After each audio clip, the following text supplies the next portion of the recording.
Hello, fans. I'm Brad Nessler alongside my colleague Dick Vitale. We're here to call tonight's matchup between the Princeton Tigers and the Pennsylvania Quakers. And here we have our two players who are the focus of our Star Watch for today's game. And there are the starting lineups for each team. I'll tell you, the starting five isn't always your five best players. That's one thing a lot of people don't understand. Brad, I can feel the heat pumping into this one already. This rivalry is ready to kick off a whole new chapter. We got two of the hottest teams in college basketball about to go head-to-head in this one. I'm ready, baby. That's right, Dick. Sparks have really been flying ever since word of this matchup hit the papers. They're working around the perimeter. And we've got a change in possession here.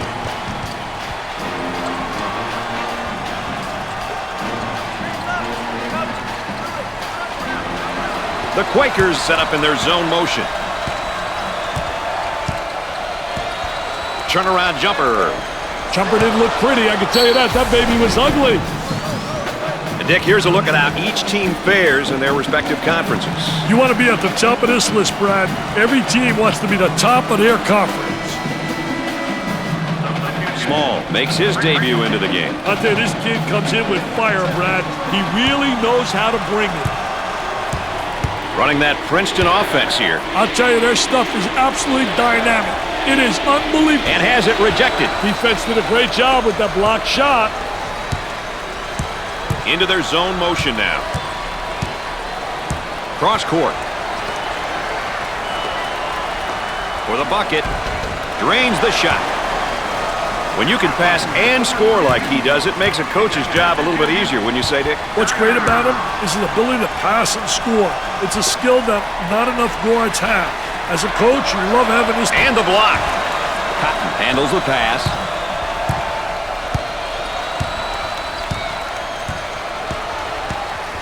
Isolated on the outside. They're working around the arc, looking for the open jumper. Let's watch the move as he works his man, and now the fadeaway jumper. He gets the shot to fall. Look at that! That's unbelievable, baby! Boy, terrible execution on offense.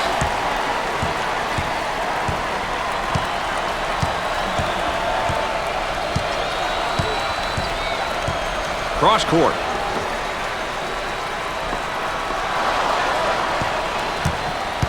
Fast break possibility coming. Uncharacteristic mistake by the senior. The Quakers pushing the ball in transition. Around 8 minutes remaining on the game clock.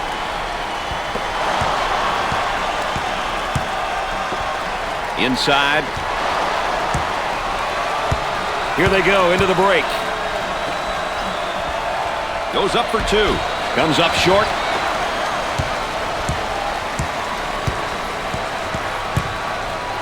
Cotton's modest performance is bringing down his confidence level. Hey, he may need some encouragement from one of his teammates.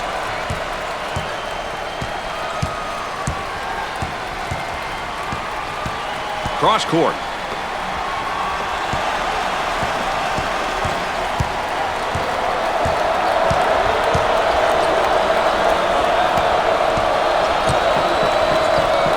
Picks up the foul.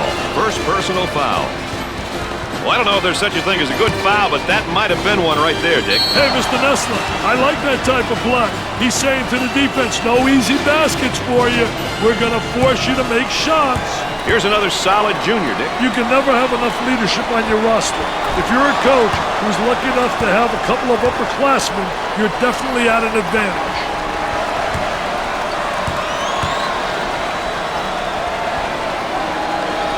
Gets the second.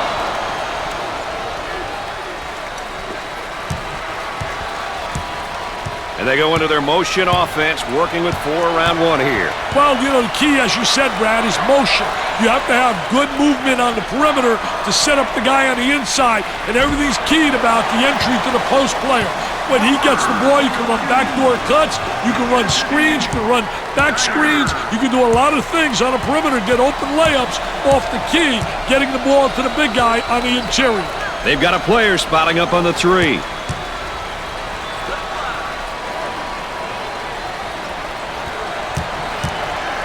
For the blocked. Nice job defensively.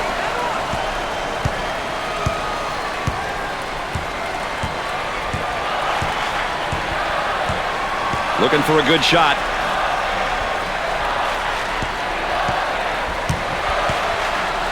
For two. Makes the shot. I don't think these guys can keep up on defense. Doesn't look like it to me.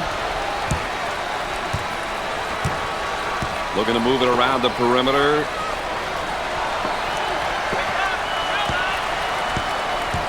Six minutes left on the game clock. Now they work it around the perimeter. Tries for two. Knocks it down. And now getting set up here in a 4-round one. I tell you, the 4-round one is keyed by the big guy inside, but the 4 people on the perimeter better be able to make perimeter shots. And it's great when you got a big guy who has the multi-talented ability to step out and make the open jump shot.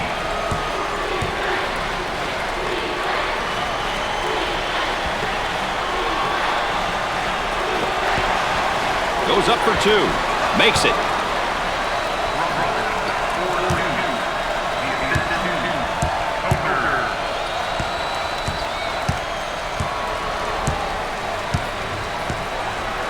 Gave it up. 5 minutes left in the game clock. Off the mark. Coker handles the feed.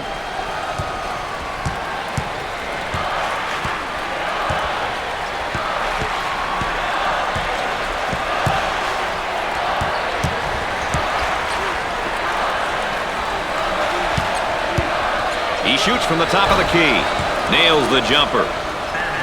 Now he's a pure shooter. You can't give him any space, can you, Dick? Tell you, he's got that pure stroke. You know, he's just a great, great shooter. Such a nice-looking stroke. Knocks it down consistently. I wish I had more guys like that when I was coaching. They move it into the front court. On the dribble, gives it up.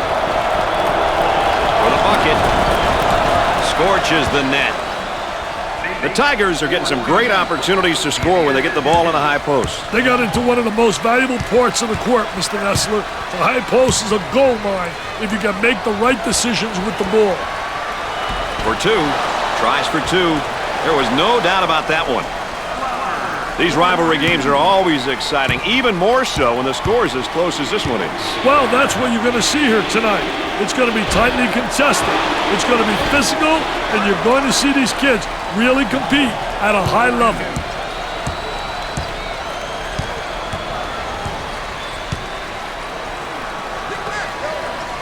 Got it in the low block. Takes his jumper. It'd be nice if he could get some assistance out there. That young man is doing it all for his team right now. If he keeps this up, he may collapse. His teammates must pick it up. Moving it around the perimeter. He wants a three. Busts the J.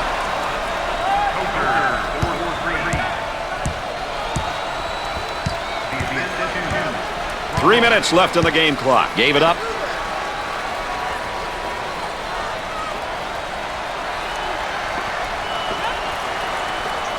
He gets that ball in the low block and immediately goes with a shot.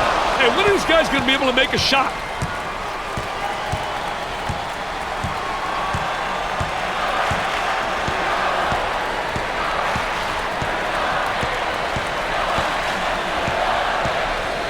Cross court. Goes up for two. He nails the bucket. A great drive to the hoop right there, Dick. He had one thing on his mind, and that was getting to the goal. Mission accomplished.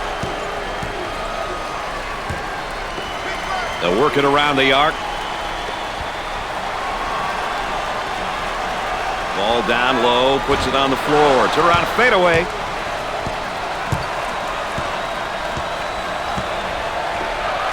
About 2 minutes remaining. Robinson receives the ball. They work the perimeter. In the lane. Missed it.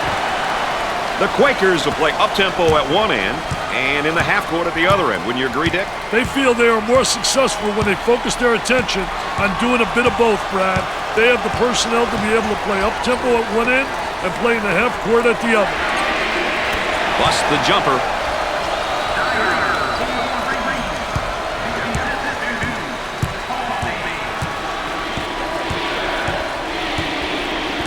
Trying to get that ball movement, get that good spacing.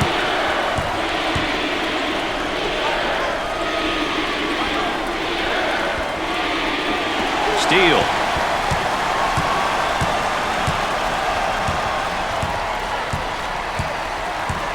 Excellent spacing. That's so important to a good offensive set.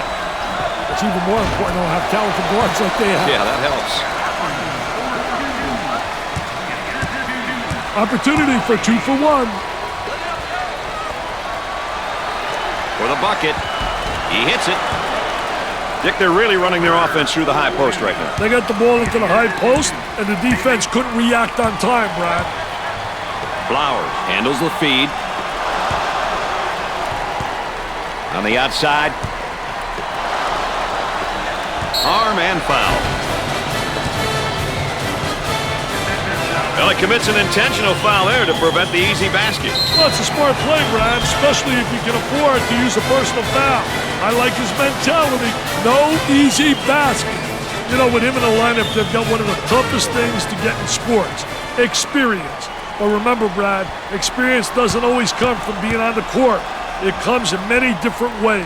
Makes the first.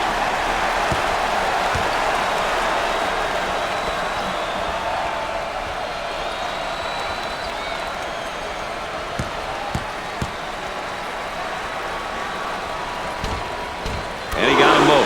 Lane makes his first substitution. I'll tell you what I like about him, Brad. He brings all kinds of energy to the floor. Shot clock is dead. Up and inside.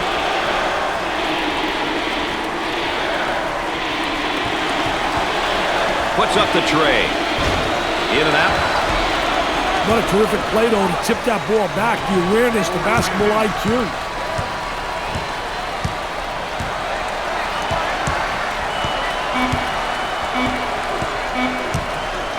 For 2. He drains the bucket.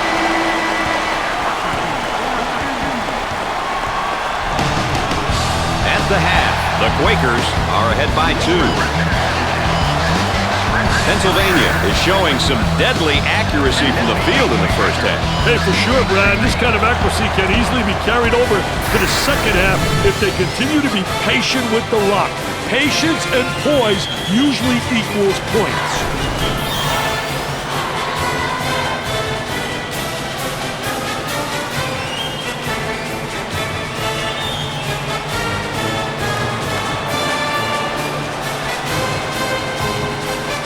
Finds himself back out on the court. This team plays a lot differently when he's in the game, Brad. Is that good or bad, Dick? I think they play a lot more under control. This game is definitely about rivalry. Let's go courtside, Aaron Andrews. Well, Brad, this game has been full of emotion, and for now, the second half is about channeling that energy so that the performance isn't compromised. The first half is in the books, so watch for execution and team play to really step up. Thanks, EA, our third member of our team, and our sideline reporter, keeping us up to date with what's taking place behind the scenes and around the bench. Good job, EA. Zone offense now. Trying to feed inside. Let's see if they can get a good shot this trip.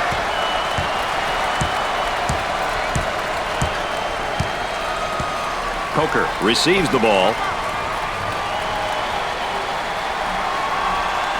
Look at that spacing.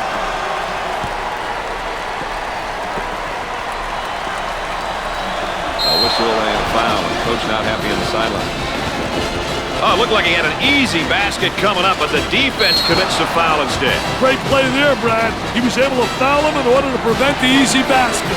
Well, here we have a look at one of the sophomores for this team. Hey, underclassmen are an important part of any program. With a year under his belt, the coaching staff expects solid play from him.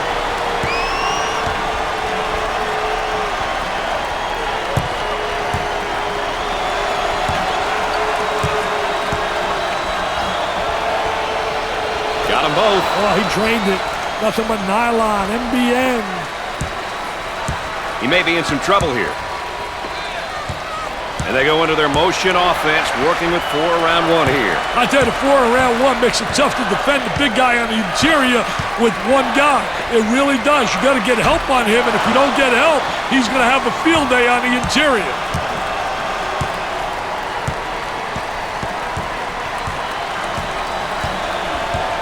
Working it around the perimeter.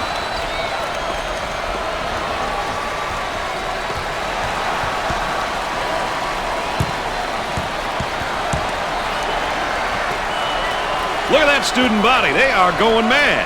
Aren't they great, Brad? I love it.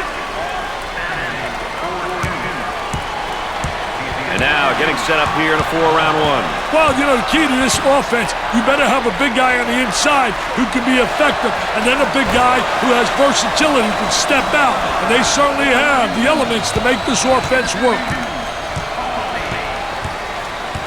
On the dribble, gives it up.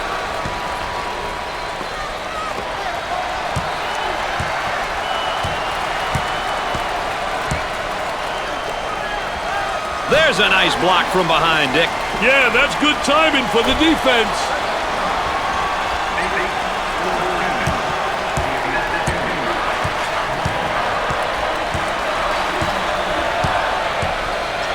Crawford handles the feed. Tries for 2. Off the mark. The shooting